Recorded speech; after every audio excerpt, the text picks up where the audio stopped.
With so many options, why choose Arizona State University? For me, the only online option was ASU because of the quality. Their faculty was really involved with their students and care about your personal journey. The dedication to my personal development from my professors, that's been extremely valuable to me. Earn your degree from the nation's most innovative university.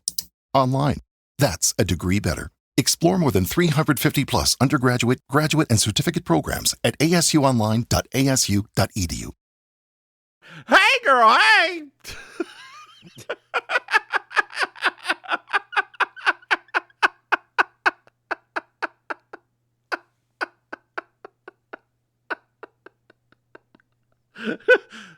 She's just staring at me, shaking her head. Are you alive, girl?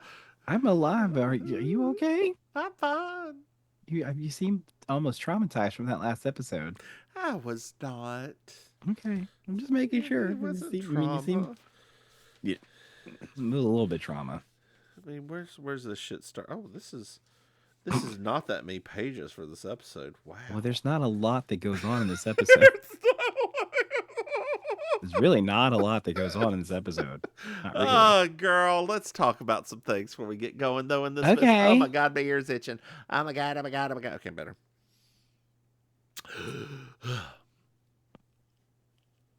So, You okay? what's new with you, Maim? Anything interesting? What's new with me? Let's see. Did you divorce your husband because he went on a flight, and then you got a letter in the mail?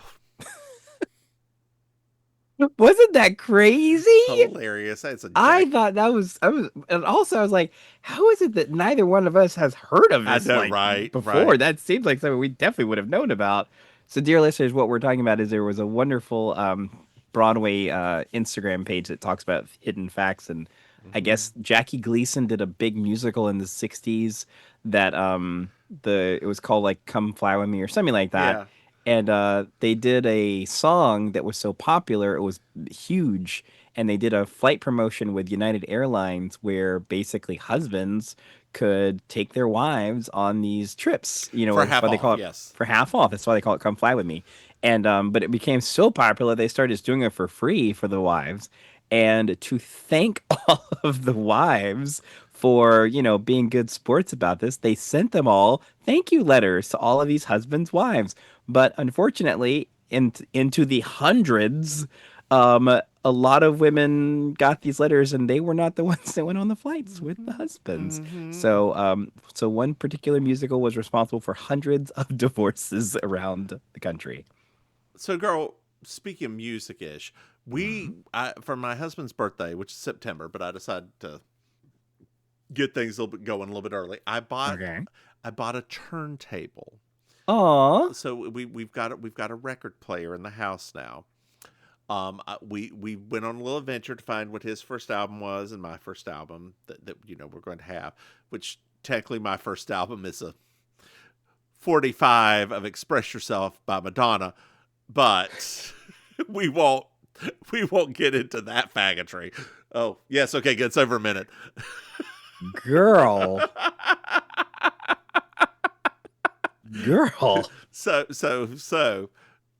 But his first album that he purchased as an adult, Dochi.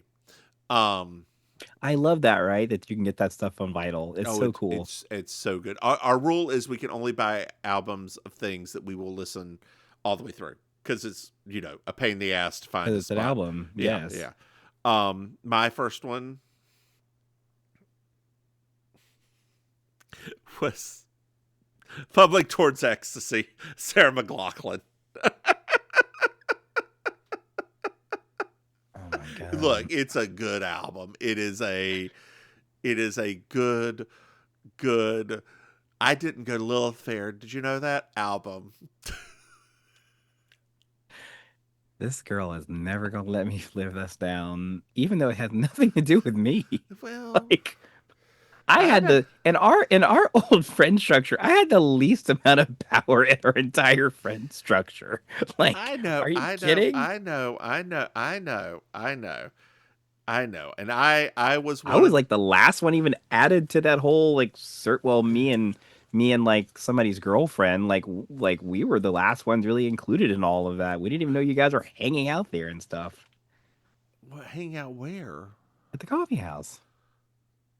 Oh, you didn't know that? No.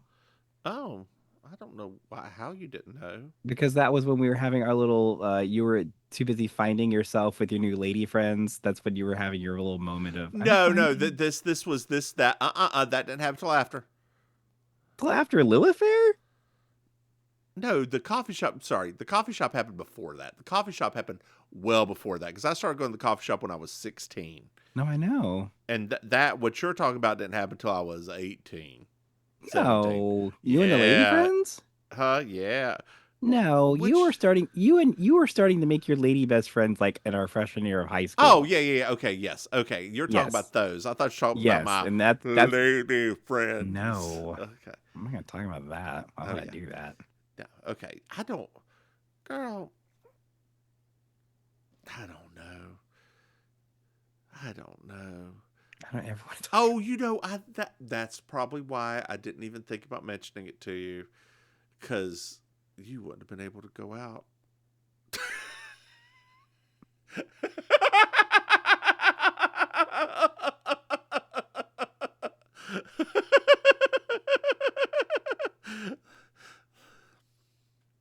I was eventually. Yes. Like after, yeah. Oh God. Yeah. Yeah. Let's just, yeah. Girl, speaking of church, did you know that we have a Patreon?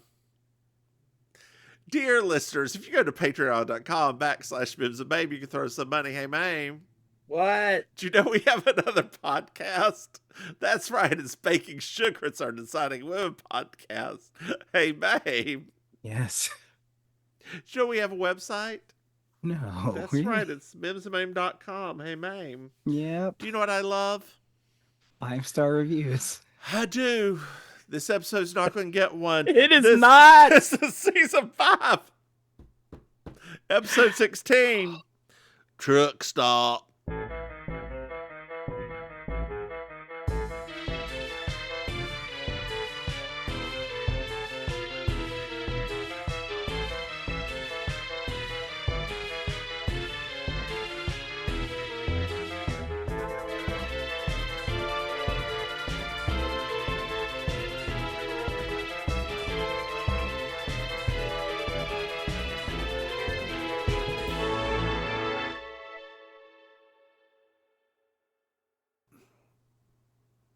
Well, girl, we're at a trailer.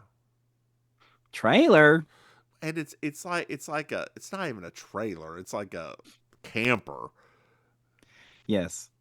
Literally. And there's a shot. But then who shot who at the go?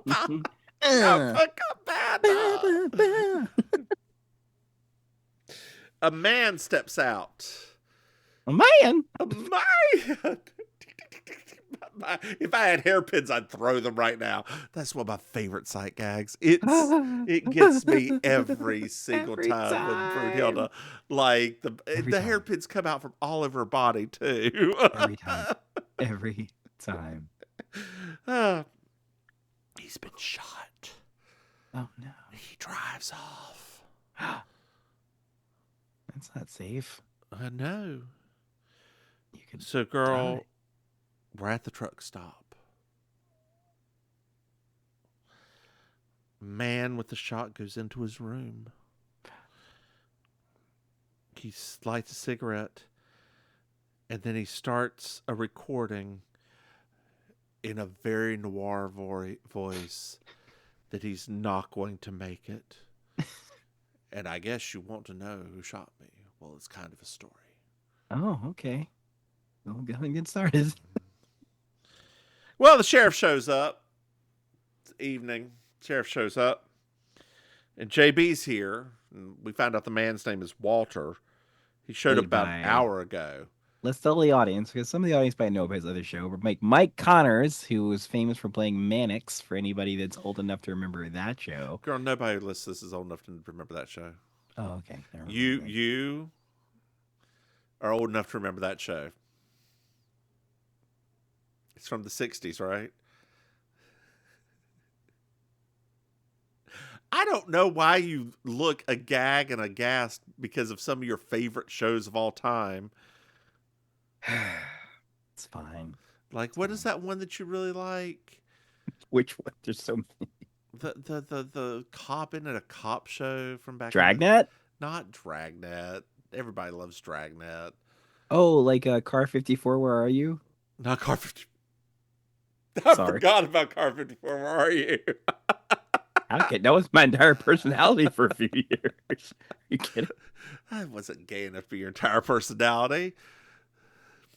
I love that show. Like, that was my favorite show for quite a while. Forgot about Car 54. Where Car are you? 54, where are you? Oh, it was so good. Herman Munster before he was Herman Munster. Like, it was so good. It was. It really. I'd forgotten about that show. Damn. You are forgetting your TV land roots, buddy. How your much Nick at Night Bliss Tech roots. are you putting on, girl? It's not Bliss Tech. It's just like lip gloss. It's regular lip gloss. Is it popping? Yeah. Is it popping? Yes, girl. Yes, poppin'. honey. It's peach poppin'. flavor too, honey. Oh, looky there. You know it's popping. I got it at the Black Beauty. It is shiny as hell. Is what it is. Yes, ma'am. Yes, it is, honey. Talk about my fingernails and your lips could be seen from days. You go outside in that Florida sun and you're going to have planes not be able to see where they're going.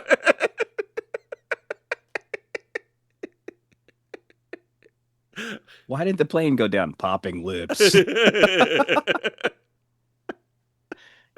Oh, God. It was before they knew it. Popping lips. So sorry. Let their families know.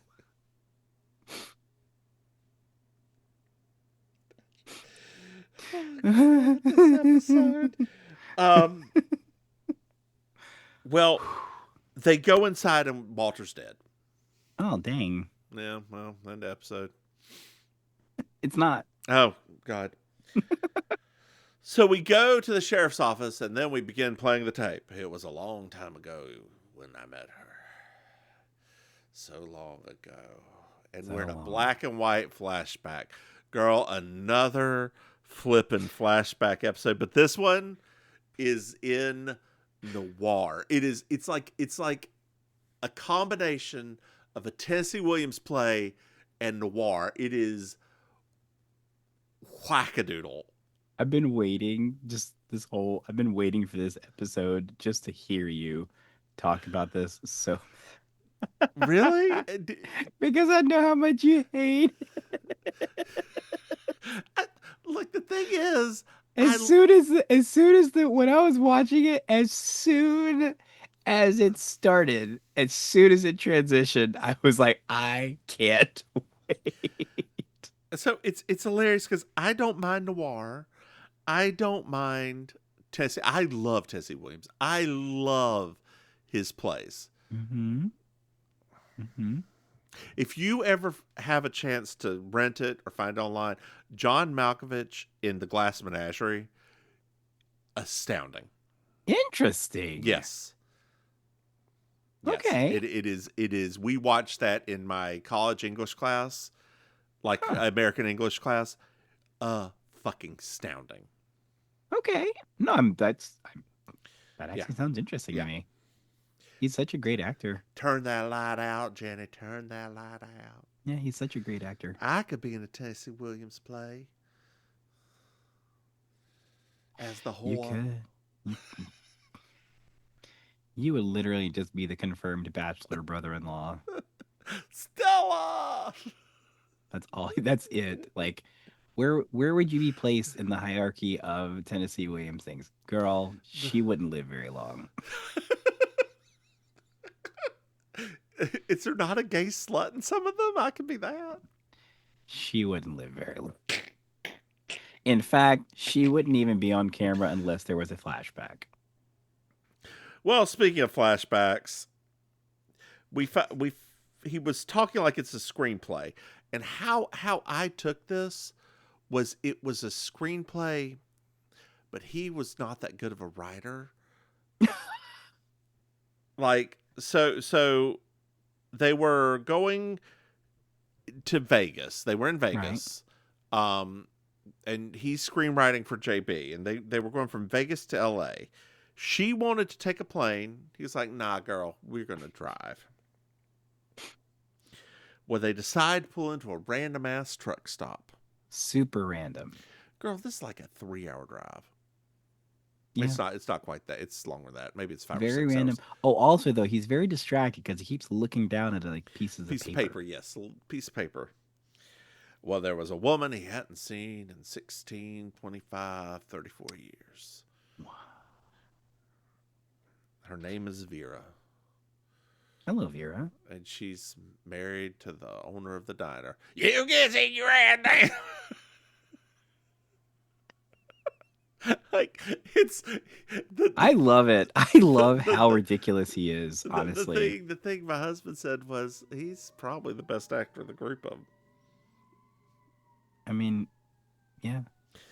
There's a homosexual man who is just sort of, I assume he's homosexual. He's British. Talk about Tennessee Williams coded. Yeah. He just says Vera looks very familiar. No, sorry, he's British, not Southern. Right. Vera looks very familiar, don't we? He's fancy. He's fancy British, not Cockney British. Right. He goes, I don't understand his point. His name's Desmond.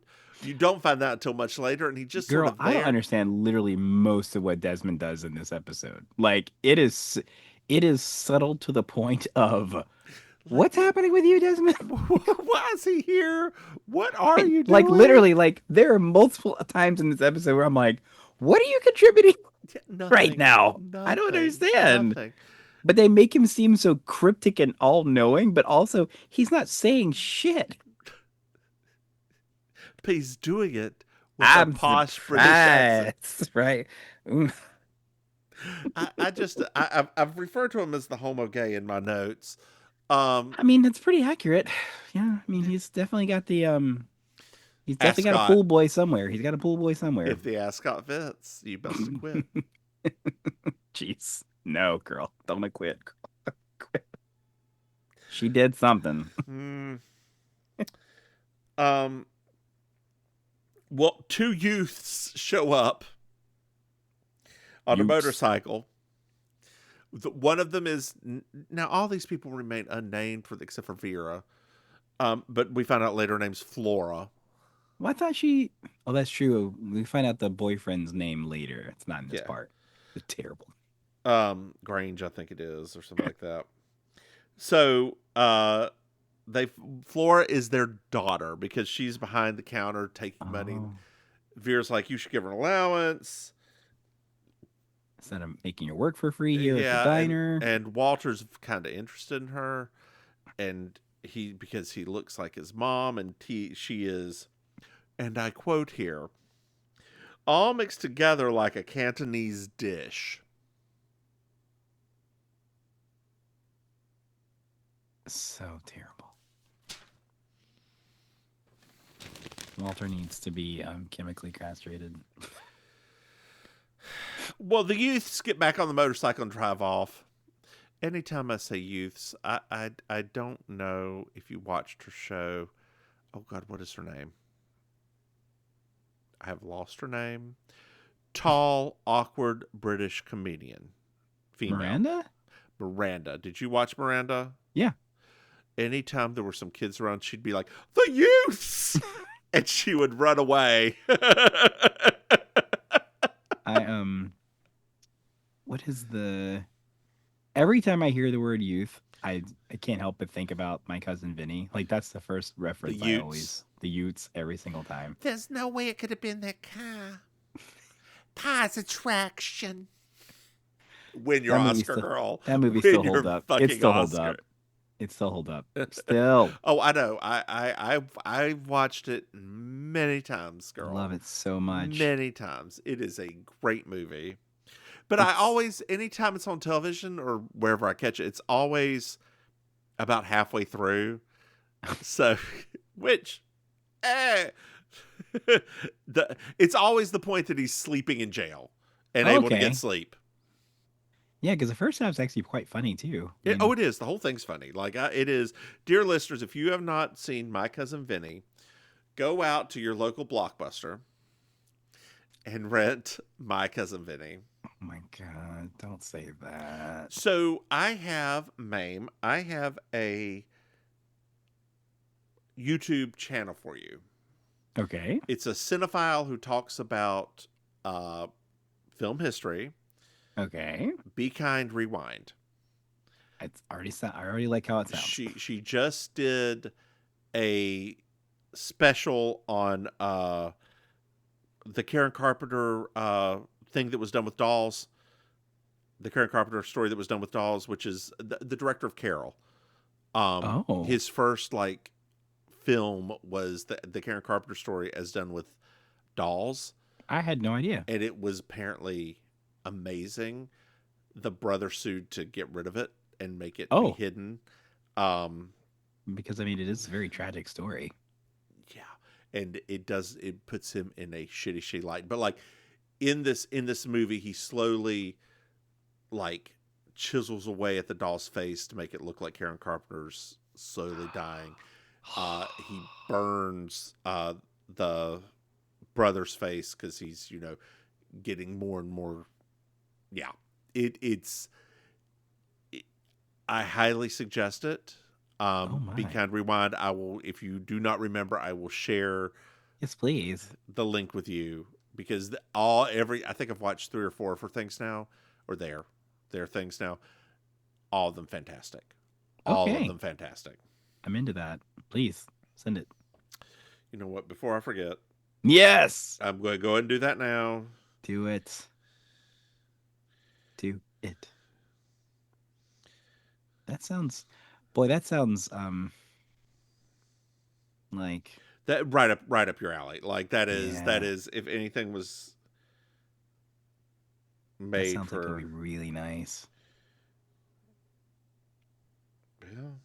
Well, my phone's not being very I slow find right it to now. be interesting. I'll send to you after this.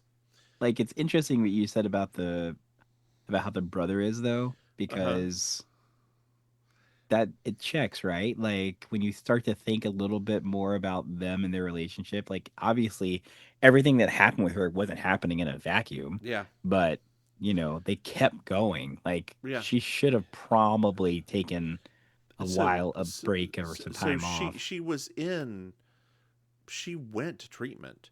She just got out early.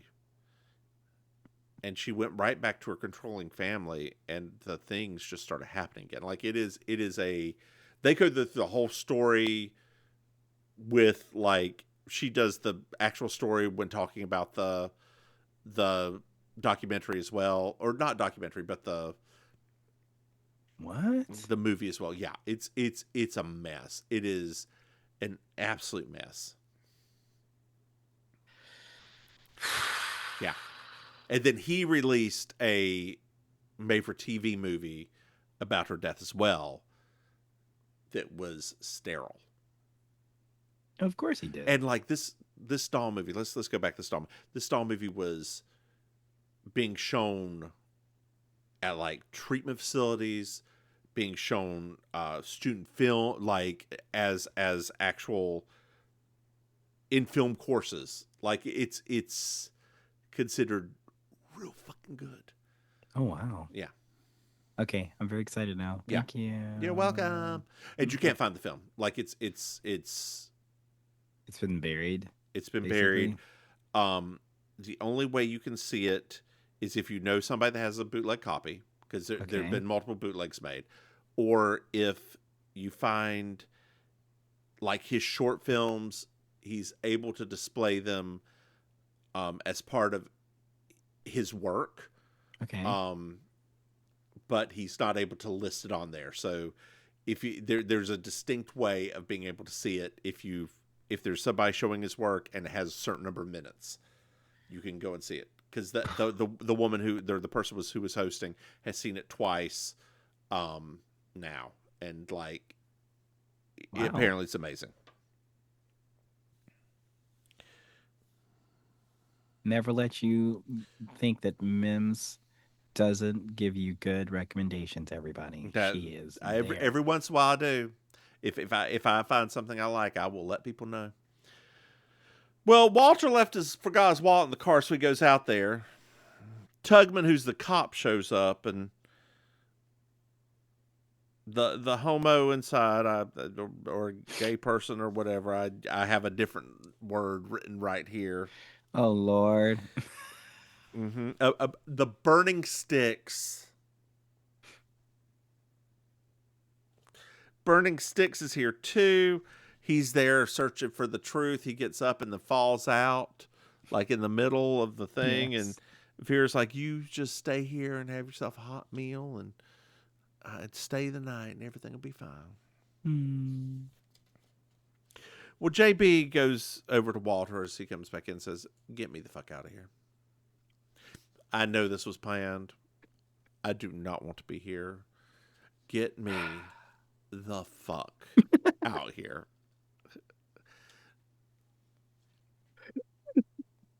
So they go to the car and it won't start. Well, the mechanic, whose name is Roscoe, we don't learn that at this point. I don't know. It's very weird. But Bosco looks at the car and she's like, "Well, it's not going to work." Jeez. Dear listeners, Bosco Are we gender swapping now? Bosco is a drag queen from Drag Race who probably should have won. She claims she's God's favorite transsexual. That's her line. She's beautiful. I agree with her. Like, absolutely beautiful. I love Bosco. I do too. I love her growth and like where she is, and yeah. I may have made a Bosco fabric in my grief that will be arriving in the next 14 days. Oh God. Well, we're back to real time. JB was like, "Well, something you know, the mechanic was lurking outside of Walter's car and then out of Walter's room, and Vera was in the room with him." Oh. We're back to the Noir girl. The youth show up again, and Pete's outside drunk, and he slaps his daughter. Yes, girl, like a real pimp slap too. And then the boyfriend's like, "You know what? Come on, old man, let's fight." And he knocks him out. Or knocks him down. And I cheered. I was like, thank God. Because usually the dad is the one that wins these fights. I loved it, but I was going to say this right now. That boyfriend, he is one of the worst actors we have had all this show. Bar none. Like, oh my God. Listening to him just try to say his lines was hurting my soul. "I am going to take care of you." Fisticuffs. Ooh, it was like, no, yeah. Girl, no. It was real. Like, my God, I was glad when without spoiling stuff, I was glad that he didn't come back later, because I mean, never know. They may have had him later on. They were like, it's real bad. Like, yeah. Oof. Especially when you're surrounded by people that are overdoing their acting. Yeah, so then we go out. So Walter went out to see his car, and Pete's banging it up with a tire iron. And then he comes and attacks Walter, and Walter grabs a tire iron and kills him, but then lowers the car down on top of him to make it look like an accident. Yes. Well, the next morning, Walter's upset because JB figured out that it was an accident. And, like, he framed Grange. Grange is the boy.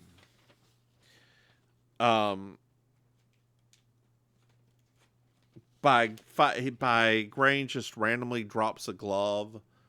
And he picks up the glove and throws it in there into the mechanic area. So much effort. Yeah, this is so. This is a lot. I mean, you know, we joke all the time, and I wouldn't be the first one to say like, "Oh, girl, I love something." I told you before we even started this. I'm like, I did not like this girl, so just FYI, we've neither one of us is a fan of this episode. This is it's not. It's an interesting conceit. It's interesting. I do find it interesting. The problem, though, is that it's very clunky. Yeah. Like, it's very. It's as if your audience is just the dumbest audience ever, and you need to make things as kindergarten level of how this works because the subtlety was not going to work. Like the glove thing, right? They could have just had him grab the glove and then gone to the next thing without him going and being like, instead of making him drop them, just put the gloves on top of the motorcycle or something. Like he took them off, left them on top of the motorcycle, rather than drop one. Like that's little stuff like that. Like that for me is we didn't really have to go this far. Like you could. But then again, it's all fake anyway. But we'll get to that. It's what? Was that? Did you just slide something in there? Or what?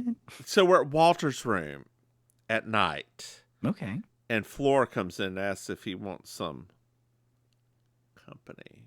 Oh, come on, girl. Mm-hmm. Vera shows up from the back room and's like, "Don't go." No, Flora calls her a cheap tramp and's like, "That's why I'm a cheap tramp too." They say tramp a lot in this episode. And Flora hates her for getting stuck in a place like this, a 2-bit Shake Shack like this.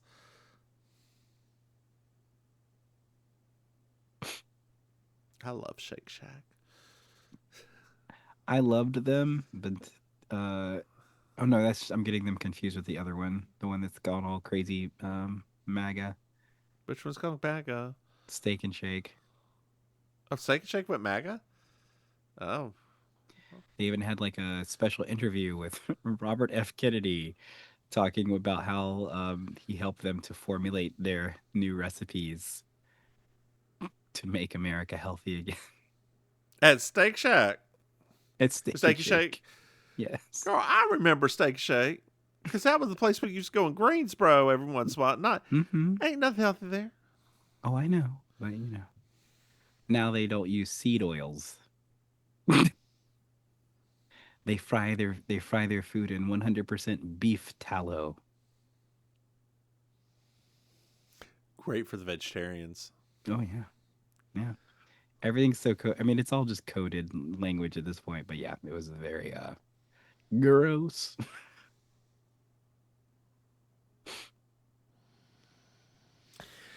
Well, Walter goes up to the mechanic, and like they're chit-chatting about his car, and we find out that Pete always thought that that Roscoe's mechanic, that Bosco liked Vera.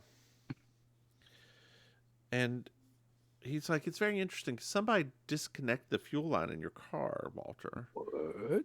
And it was a very simple fix. And you know, there was a glove placed in here. Very interesting, isn't it, Walter? So he basically knows Walter did it and decides to blackmail him. So it was night. Walter took the crowbar he used to kill Pete out to the mechanic's car, cleaned off, threw it into his car, went into the trailer, and there was a shootout. They killed each other. End of tape. That's it. Oh man, that was a short episode. Nah, girl, there's still more left. There's what? There's still more left. Like 3 pages. Yeah, but now we're in color. Yeah, come on, color. I will say JB's dress in black and white would look good. It did. Like JB made sure she looked good in black and white. Well, yeah. Honestly, she really did. I mean, it would not be your first time in black and white. No, I know that, but yeah, she did look good. Wait, ironically, though, her very first film appearance was actually in color in the 40s. Was Manchurian Candidate in black and white or color? That was the black and white. Yeah. But she was famous far before that. Yeah, I know. So what was it called? The Bailey Girls or the Something Girls or something like that. That was her. The very Girl first... Girls. Not Lena Dunham, honey. Lena. It's Lena. Is it Lena? It's Lena Dunham. Lena. Tried to purge that from my... Lena. You know that they're fat shaming her now. Now? Yeah. When did they stop? She gained more weight. Oh. Okay. So this is old hat for her. Yeah. Because, I mean, they never stopped. No, they didn't. Well, girl, we're at the mechanics, and JB's bothered by the confession. Okay. The sheriff's annoyed and like, you know what? I'll get a fingerprint and caliber report just to make you happy, you old hag. Oh. I feel like that was there. So we're back at Walter's room, girl. Okay. And JB's in there cleaning and looking around, and Vera comes in, and she just wanted to find something to remember him by. And burn it. Yeah. Vera is very upset by the coincidence. How could Walter have known where she was? How? Nobody talked to him for 16, 15, 35, 47 years. I don't know, girl. This is a mystery, right? We're building it. No. No. No. I can't. No. That's, dear listeners, this episode is over. That's from Surfacing, the album by Sarah McLachlan. This episode is over. One of my favorite albums of all time. Oh, jeez. What? Were you not a Sarah McLachlan fan? No. It's just how you slid that in. I was... This is too much. I like Sarah McLachlan okay. I just never... Okay?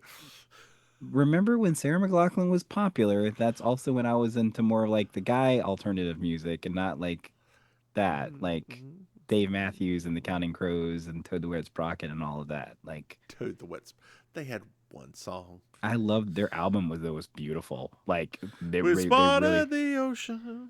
They really were quite. The albums were quite good. I will die on that hill. They still tour. I know. Yeah. Most of the 90s bands actually still tour, which I kind of love. How do you feel about Auntie Maim? Uh-oh. What? Uh-oh. Of all of the people for you to mention. Okay, well, she's in the same genre as Sarah McLachlan. Auntie Maim was the person that it was right after an Auntie Maim concert that I broke up from my first relationship. Okay. Yeah. So I have a lot of like energy wrapped up in that. Is that positive or negative energy? It seems like it will be positive, but it was quite negative actually. Okay. So, yes. Okay. So, yeah. Well, hush hush, voices carry. Till Tuesday was such a good band. Yeah. I might do that at karaoke tomorrow. It's about domestic violence. I know. It's appropriate. It was originally supposed to be about lesbian love. Well, you know. And a little bit of this, a little bit of that. They didn't like it. So, like, the censors were like, you can't do that. She's like, okay, fine. I'll make it about domestic violence instead. Yeah. Like I said, it's appropriate. Oh, God.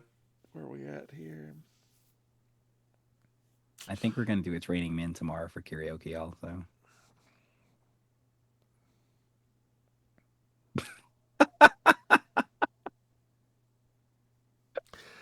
Well, Flora's here, and she's very upset that Walter's dead. Oh, no. But she barely even knew him. That's true. JB tells her about the confession, and Flora goes outside, sees the sheriff, and is like, hey. You need to let Grange out of jail. He's like, I already did. He skipped town. Ha ha. Face crack. Face crack, girl. You thought you about to get out of here with your man. And the gay's outside. It's like, oh, so you know a lot about leaving, don't you? Literally. And then he just sort of disappears. Every time. It's like, what's happening here? Well, JB's talking to the sheriff. She's like, don't you think it's odd that there are no dents on the car? And but we know that the bullet from Walter's gun killed Roscoe, and Walter had burns on his hand. Mm-hmm. So JB goes inside with the guy, and he's like, I know him. He's a bad guy. That's it. Uncle Arthur, thank you for making a guest appearance here on You Slay It'd Me. be so much funnier. We are so happy we hired that necromancer to bring you back. Feels Paul Lynde doing this. No, that's Uncle Arthur. That's not Paul. It's true. We're going beyond just the actor Paul Lynde with that one. That's true. I am doing a little bit of Uncle Arthur. That's a little bit Uncle Arthur. That is one of my two that I would do on Drag Race. It's Paul Lynde as Uncle Arthur or Dr. Ruth. I could see you doing Endora from Bewitched. She's also. not funny. She's not funny. She just talks a lot of shit like you do. Yeah, but she's not funny. It's gotten you this far. It would not make RuPaul laugh. The thing people don't understand is you have to make RuPaul laugh. I mean, I think most people understand except for the contestants on the show. Exactly. The main judge of the show, you should try to make them laugh. I think that most people understand that concept. It's not hard to make her laugh. You just be mildly racist to Latinos. No, so my husband was talking about, he's like, have you noticed the Latino hasn't won since Bianca? Oh, you didn't see the big call out? No, I didn't. I missed this. Roxy Andrews went full nuclear. Like, did she? Yes, last, I guess that Roscoe's that they always broadcast, they showed the queens at. Yeah, like she went, and it wasn't like a hot second. She said, I'm going to take a moment. And she went nuclear on that. So it was quite good. No, it wasn't, because she shouldn't have won.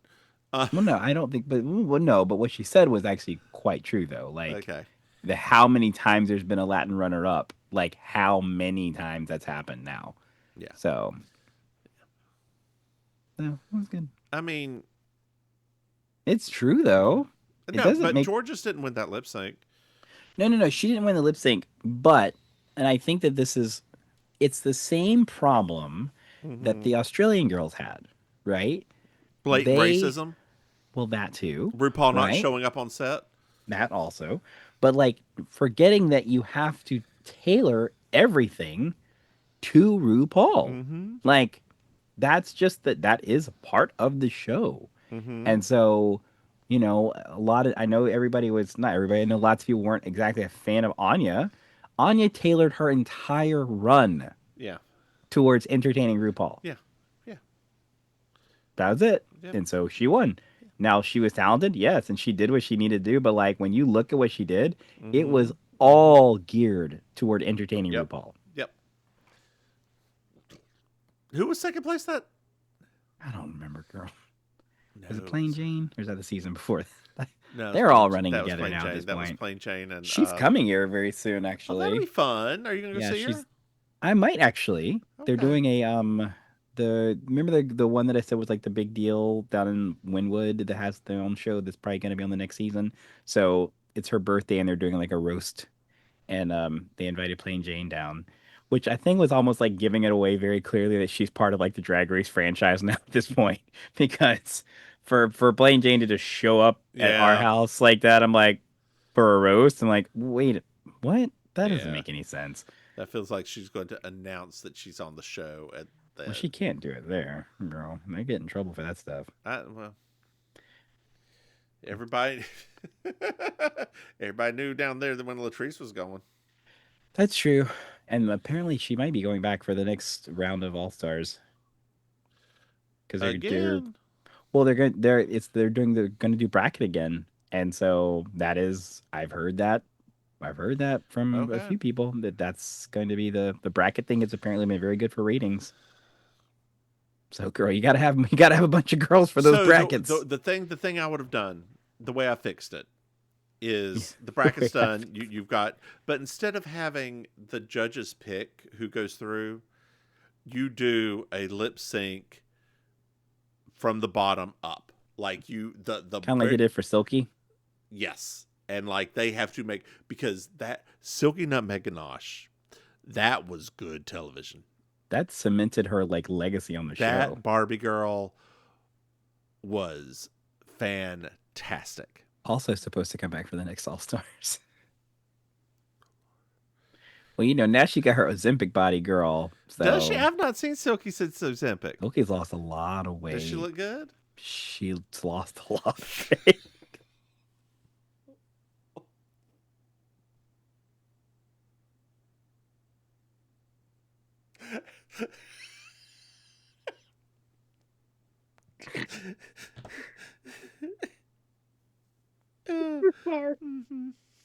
I couldn't. I don't really like being. I don't like lying. I'm not a big liar, so I try to not. So she's just in that stage right now. So the life insurance person shows up, and we find out that Pete had $250,000. We're moving on. You can tell that you're over this because you did not say you didn't do the RuPaul dollars thing just now. 250,000 RuPaul doll hairs. And that is actually one All-Stars win. Yes. Assuming you won a few mini challenges. Yes, it's true. Oh my God. Brought to you by a shitty game on your phone. Girl, they don't care how they get the money. No, it's their own game. They don't care how they get the money. Somebody needs to pay them for their likenesses being used. So we're at the sheriff's girl. Oh my God. And we find out that Desmond tried to get something while the sheriff was protecting it. Oh. This was in Texas, and before he was a sheriff. Oh. Mm-hmm.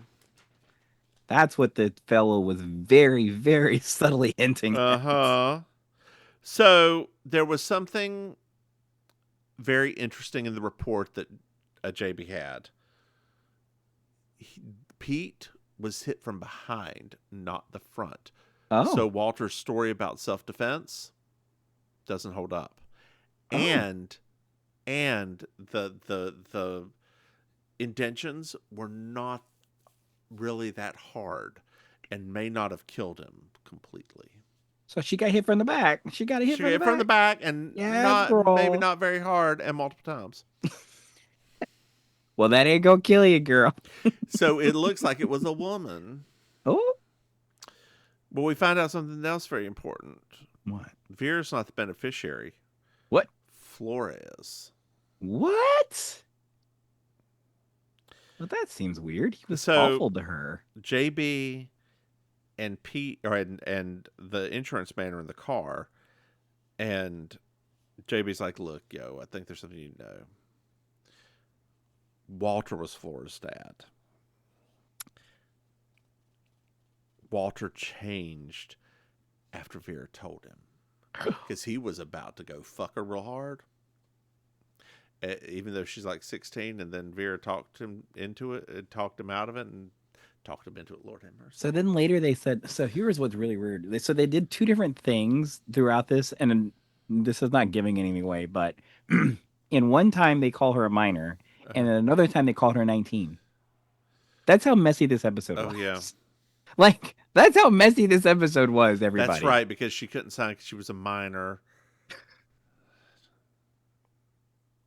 I'm like, guys, what is going on here? So we're in Flora's room. JB comes in. She hatches a plan with the insurance dude. JB apologizes for father's death. And JB tells her that she is riding to LA with the insurance man. Flora's very upset. Well, the insurance man's talking to Vera. And Vera's signing some stuff. And he's like, Vera, it's all very good, except she may not get the money because you forgot to destroy the letter. Vera threatens the insurance man with a lawsuit. And she runs off, goes into her room, finds the letter, starts lighting on fire. And the sheriff's like, nope, stop it. JB says there were just too many coincidences, too many coinkydinks. And he had like the way to get to the truck stop written on the outside of this envelope. Oh. And she admits that Flora was Walter's daughter. Pete never knew because she was very, very thin when she was pregnant. So she was able to hold it and just said she was a couple months premature. She done thought of everything. He didn't know until the very end. And Roscoe tried to blackmail him, so she offed him. Vera, at the very end, Vera's been taken away by the sheriff. Vera turns to Flora and says, don't let men mess up your life. She gets in the police car and tells them to speed away. And Flora goes with them to L.A. This was something. Pew,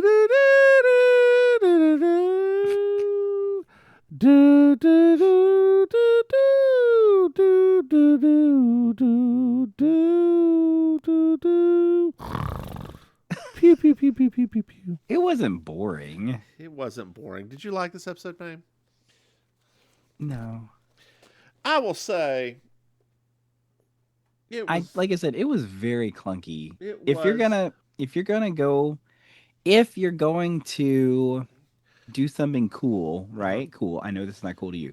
If you're gonna do something cool, like bring an old detective person back for a show, so that is and cool. all this other stuff, right? Like I'm saying, if you're gonna do all of that, give them a better vehicle than give this. them a better vehicle, and if you're going to go noir, like go noir, like make the whole thing black and white, make it be he and JB reminiscing. So that would be great. So let's rewrite this. So they meet at the truck stop, or they're traveling together. They're traveling together. She wanted to go. He's visiting. So they're going to this random truck stop, and it reminds them of this time that they were doing something else together. Yep. And it's told in black and white, and the entire thing, except for the first scene, is in black and white, and it is done that way. Yeah. Little stuff like that. Yeah. And you don't have the sheriff come anywhere near acting again. Or Grange. Well, little girl. I mean, he was kind of cute for. Grange to me was like, it's that weird thing where he's supposed to be young, but also like is not young. So, and if he was a better actor, I would have been more forgiving of that, because then if he was a better actor, he could have really portrayed this character properly. No. But the fact that he was a bad actor made me look at the screen even closer. Like, why is this guy so bad? Even when he was trying to like put the gloves in the pocket and drop even that was clunky. Yeah. Like, I mean, Joey Lawrence was probably available at the time. Would he have been too young? But you know what? Mannix, he got his insurance for the next year, so I'm all for it.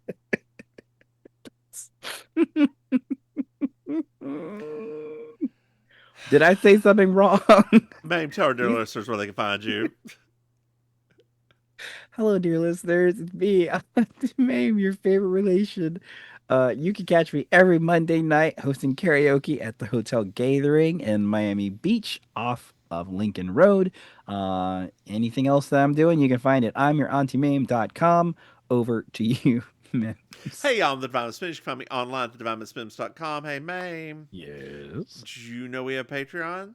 What? That's right. You go patreon.com/Mims Maim. Throw some money. Hey, Maim. Yes. Did you know we have another podcast? What? Yeah, both these episodes were bad. So bad. This week It's was called bad. Baking Sugar. It's a Designing Women episode. We weren't bad. No, we're never bad. The episodes themselves were bad. Hey, Maim. Yes.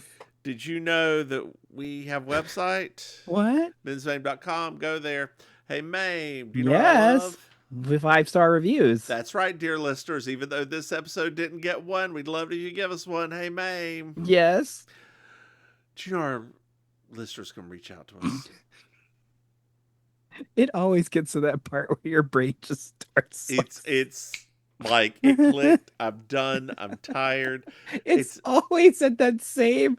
Our listeners can reach us every time. What? Tell me more. They can send us an email. And they can send it to mimsamaim@gmail.com, Maim. Did you know that? Did you? I do now. Thank you. I'll put that in my Rolodex. Hey, Maim. Yes. Do you have anything else to add? Oh my gosh, no. Then why don't you say good night, Maim? Good night, Maim. Bye, y'all.